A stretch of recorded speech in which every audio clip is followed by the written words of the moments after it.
Hello বন্ধুরা, তোমরা সব কে কেমন আছো? আমি মোটামুটি ভালোই আছি। তো দেখো, আমার মেয়ের আজকে আমি চুল বেঁধেছি, কেমন হয়েছে দেখো।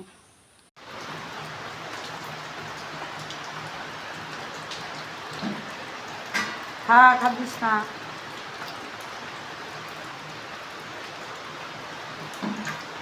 পুজোর সময় একটু বড় ক্লিপ কিনবো দিয়ে। তো আমার মেয়ের চুল বাঁধাটা কেমন হয়েছে তোমরা কমেন্ট করে জানিও।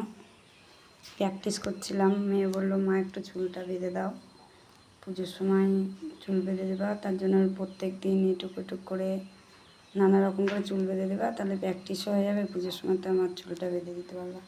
তো কেমন হয়েছে তোমরা কমেন্ট করে জানিও। কোনো দিন বাঁধিনি, আজ প্রথম বাঁধলাম। আরও ভালো করে চেষ্টা করবো বাঁধার। মেয়ে হয়েছে, শিখতে হবে মেয়ের জন্য।